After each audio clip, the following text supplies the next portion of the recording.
Hey, salut YouTube! Bienvenue sur notre chaîne Arrows to Hunt in the Wild. Aujourd'hui à l'épisode arrière-scène d'un tournage. Vous avez été plusieurs à nous écrire concernant nos vidéos et on vous en remercie. Et je vous dirais que la plupart des questions tournent plus autour de l'équipement utilisé et la façon d'utiliser que sur le gibier chassé ou convoité lors de l'épisode. Donc, on a décidé de tourner pour vous aujourd'hui une vidéo d'intro. Comme vous voyez, la plupart du temps, au début de nos épisodes, on a une petite intro de 30 secondes. C'est un petit montage vidéo qui met en appétit pour l'épisode à suivre. Donc, aujourd'hui, c'est ça qu'on va faire. On va tourner les scènes de cette intro-là de 30 secondes et on va vous présenter le comment on le fait et avec quoi on le fait. Donc, là, je vous le dis tout de suite, d'entrée de jeu, on n'est pas là pour expliquer comment utiliser l'équipement ou quelle sorte d'équipement ou tout ça. On vous présente grosso modo l'équipement utilisé, donc une caméra sur trépied, des caméras GoPro, un drone. Donc, c'est l'ensemble des outils qu'on utilise avec un slider pour faire les scènes rapprochées que vous allez voir.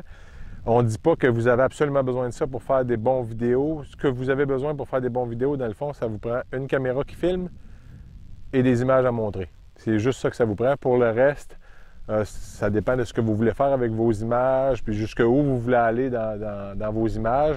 Mais ça, c'est avec le temps qu'on s'équipe. Ça fait plusieurs années qu'on a commencé à filmer nos chasses. Ça fait seulement 1 an et demi qu'on a commencé à vous les présenter sur notre chaîne. Quand on a commencé, on filmait avec, je pense qu'on avait juste une GoPro.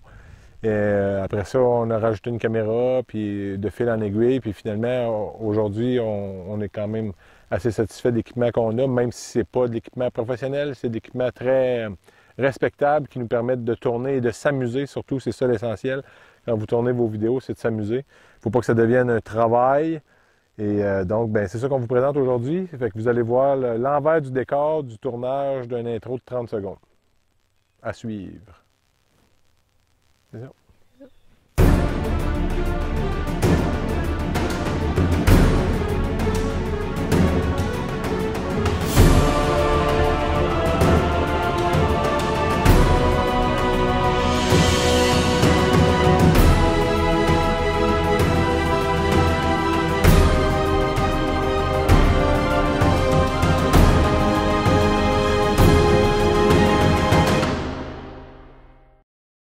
Donc, ce que l'on s'apprête à faire, c'est tourner. Dans le fond, dans une intro de 30 secondes, ce qu'on veut tourner, c'est une variété d'images close-up, rapproché, moyen et éloigné. Donc là, ce qu'on fait avec le slider, on fait nos scènes rapprochées. Fait que ce que je fais, je filme ses pieds avec son arc en déplaçant la caméra sur le slider de façon à donner une certaine perspective et profondeur à l'image. Donc voilà pour ça. Maintenant, on va la refaire. Et là, tu vas marcher avec ton arc que tu vas tenir puis tu vas passer devant. OK, fait que là, on va faire un premier passage en marchant tranquillement, c'est ça.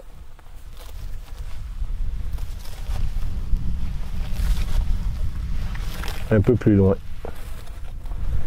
Ouais.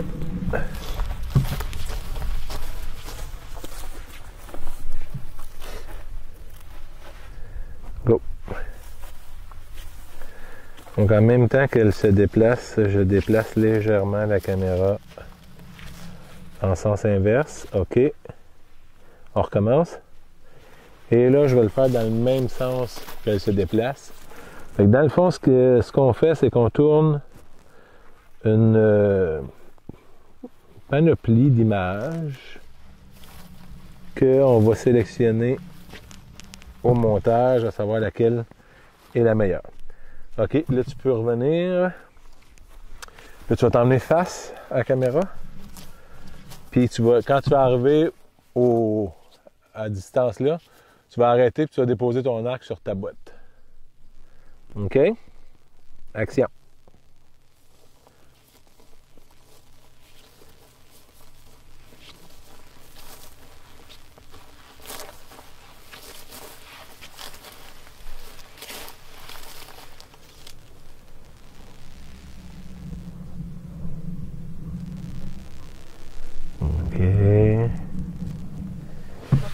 suis pas dans le bon sens. Ah ouais, pour qu'on le voie, hein? Ouais. Ouais, de même. Fais juste la côté de même. Ça va être de même? Ouais, de même, je le vois quand même. Fait qu'on va le faire juste en contre-plongée de même. Aussi de même.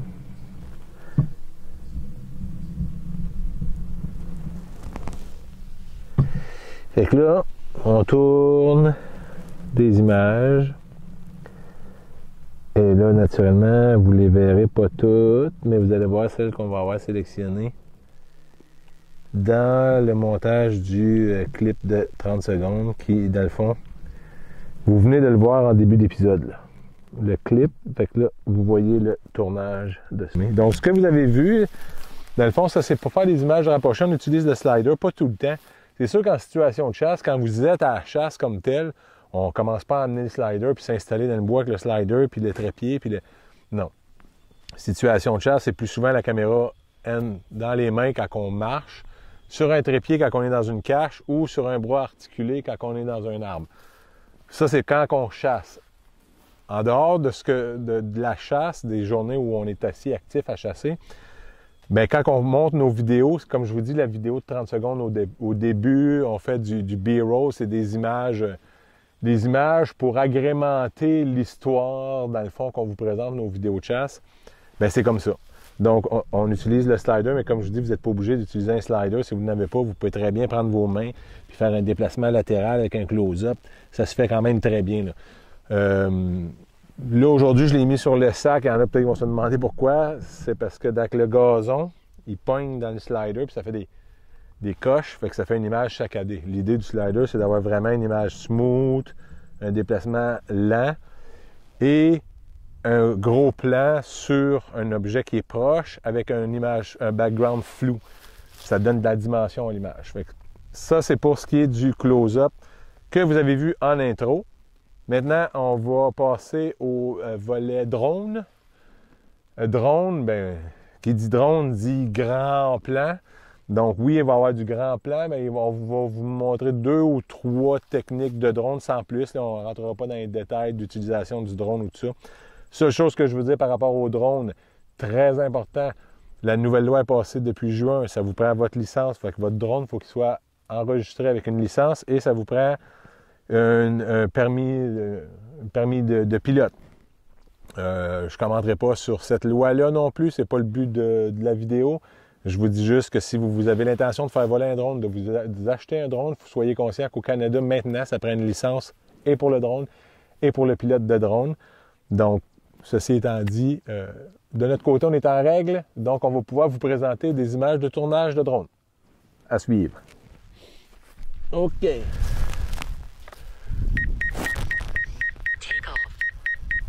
Donc, c'est un go. On décolle le drone. Le drone est décollé. On a activé la caméra dans le drone. Donc, les images que vous voyez actuellement, c'est les images du drone. Et là, quand vous tournez des séquences de drone, l'idéal, c'est de ne pas voir le driver dans l'image. Donc, ce qu'on va faire, on va faire trois images. On tourne. On va faire ce qu'on appelle un reveal. Je vais tout simplement monter légèrement. Je vais dépasser mon sujet. OK. Là, j'ai dépassé mon sujet. Et je vais maintenant reculer de façon à révéler mon sujet. Donc, je recule. Et vous voyez apparaître notre sujet. C'est ce qu'on appelle un reveal. Donc, on part d'en avant de notre sujet et on revient de façon à dévoiler dans le fond notre sujet. Ensuite, je vais faire un follow, ce qui est assez simple. Notre sujet va se déplacer vers la montagne. Et là, ça dépend des habiletés du pilote de drone, mais on suit notre sujet. Ah oui, je vais le remettre en mode trépied parce qu'il se déplace moins rapidement. C'est des images plus smooth.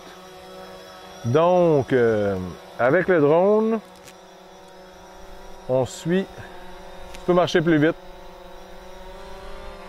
On suit notre sujet pour donner une dimension à l'image. Et là, je peux même tout simplement décider de dépasser mon sujet.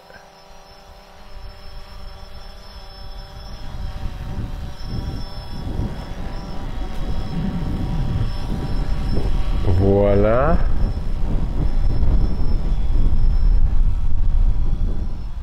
Là, ce qu'on va faire, on va tourner autour de notre sujet.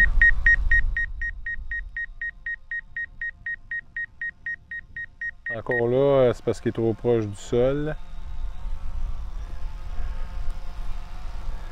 Bon, pour faire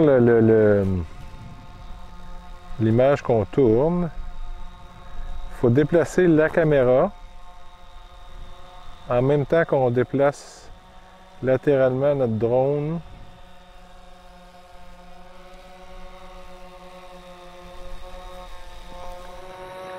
Donc là, je tourne autour de mon sujet.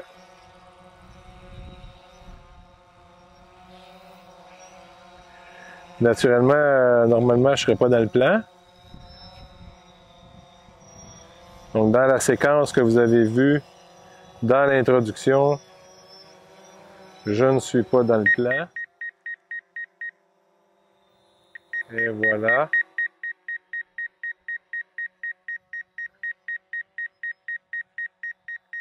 Et voilà.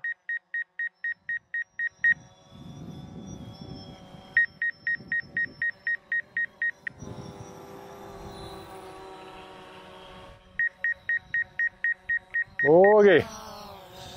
Bon, fait que voilà qui couvre là l'aspect drone. Bon, le but, c'est pas de vous donner non plus un cours de pilotage de drone. C'est simplement vous montrer encore une fois les outils qu'on utilise avec les possibilités. OK, petit mot avant de terminer sur l'arrière-scène et tout ça. Donc, vous avez vu comment on tourne, vous avez vu dans le fond le slider, vous avez vu le drone, vous avez vu la caméra naturellement sur le trépied avec la tête vidéo qui permet des images plus floues. Donc on lousse et ça vous permet une mobilité. Donc ça là, la tête vidéo, c'est super important. En tout cas, après la caméra, comme je vous dis, ce qui va changer la donne, c'est ça. Et une autre chose qu'on néglige trop souvent, c'est le son. Quand tu sais, je disais, on peut filmer avec n'importe quoi, c'est vrai, on peut filmer avec n'importe quoi, on peut filmer avec notre cellulaire, on peut filmer avec une GoPro, on peut filmer avec une petite Handycam ou whatever, comme quand on a commencé il y a quelques années. Ce qu'on remarquait, par contre, c'est que le son sur un cellulaire, c'est moyen. Sur une GoPro, c'est assez catastrophique. Sur une Handycam, c'est moyen. Même sur une caméra moyenne gamme comme ça, le son directement de la caméra, si vous êtes en milieu fermé, comme chez vous dans une pièce, la caméra est proche de vous, pour faire du vlog, ben oui, c'est intéressant, vous pouvez vous en sortir. Mais à partir du moment où vous êtes dehors, qu'il vente, qu'il y a des bruits environnants et tout ça, le son peut se détériorer de façon très rapide et vous pouvez avoir des images extraordinaires. Si, lorsque vous les présentez, on entend tout ce qu'on entend, c'est le vent dans le micro, où on entend à peine la personne qui parle, ça vient gâcher toute l'image parce que là, il faut faire un effort pour comprendre ce que notre interlocuteur nous dit et ça vient gâcher n'importe quelle belle image. Je vous dis pas d'investir dans des micros de fous comme ça. Ce que je vous dis, c'est peut-être juste un petit micro externe de type lavalier cravate, là. Vous avez ça sur Amazon pour 10$. Branchez ça dans votre caméra, puis déjà là, vous venez de changer complètement la donne. C'est pas toutes les caméras qui permettent d'ajouter un micro. Si vous ne pouvez pas l'ajouter directement sur votre caméra, moi, ce que je faisais avant, j'enregistrais le son avec mon cellulaire. Je branchais mon micro lavalier dans mon iPhone. J'enregistrais mon son en même temps que je filmais, puis au montage, je synchronisais les deux. Puis vous allez voir, ça se fait tout seul à cette heure avec les logiciels de montage, synchroniser les deux, mais si vous êtes à l'extérieur puis il vente, puis vous n'avez pas de micro avec une protection pour le vent, à ce moment-là, ben, enregistrez votre voix par après. Vous ferez comme de la narration de vidéo. Puis au montage, mettez une petite musique de background. C'est mieux que d'entendre du vent tout le temps pendant que vous parlez. Donc le son, très important. Après l'image vient le son. Et une bonne image sans son, ça gâche l'image, c'est plus une bonne image. C'est ce que je voulais dire par rapport au son. Encore une fois, si vous voulez aller plus loin dans le comment, qu'est-ce qu'on utilise pour le son, mentionnez-les dans vos commentaires, puis ça nous fera plaisir de faire une émission juste là-dessus où on vous parlera des différentes options pour le son. Donc voilà. Et je retourne maintenant à l'image principale pour conclure cette vidéo. Bon, donc voilà. Comme je disais un peu plus tôt, le but, c'est pas aujourd'hui de vous donner un cours de pilotage de drone ou un cours de maniement de caméra ou de caméra en particulier à utiliser ou tout ça. On voulait simplement répondre à beaucoup de questions qu'on se fait poser, comment on fait nos images, comment, avec quoi, puis donc voilà. On vous a présenté ce qu'on fait en dehors de la période de chasse. Là, on va chasser, la chasse rouvre samedi, dimanche, lundi, mardi prochain. On va rentrer, nous, à l'arc et à l'arbalète encore, mais pendant la période de poudre noire. Pour ce qui est de l'utilisation du drone, très important, ils sont interdits pendant la période de chasse. On ne peut pas utiliser un drone pour aller voir s'il y a du gibier dans le champ, pour inspecter notre territoire de chasse en période de chasse. L'utilisation du drone est formellement interdite. Donc, toutes les images que vous voyez dans nos vidéos de drone, généralement, vous allez les retrouver en intro. On va voir le champ, on va voir le territoire, on va voir, comme là, vous voyez dans l'intro, la chasseuse dans ce cas-ci. Ça a tout été tourné avant, naturellement, la période de chasse. Ce qu'on essaie de faire, comme là, on est à quelques jours, en fait, on est à 5 jours de notre chasse. Donc, on essaie de tourner ces scènes-là le plus proche possible du moment où on va chasser pour que le décor soit le même. C'est pas du trucage ou du montage, c'est simplement les scènes d'intro pour agrémenter, si vous voulez, la vue du vidéo. Donc, c'est simplement ça. Mais comme je vous dis, quand on est en période de chasse, là, c'est autre chose. La caméra est sur un trépied si on est dans la cache, elle est sur un bras articulé si on est dans l'arbre. Et sinon, ben, elle est dans nos mains puis on suit.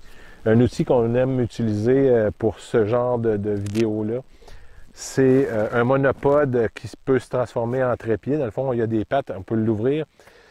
Ça permet de suivre avec plus de stabilité notre caméra que juste handy comme ça. Fait que quand il y en a un qui va chasser, l'autre qui filme va utiliser justement cet outil-là pour balancer la caméra et on peut facilement déposer la caméra, filmer puis entrer dans l'action.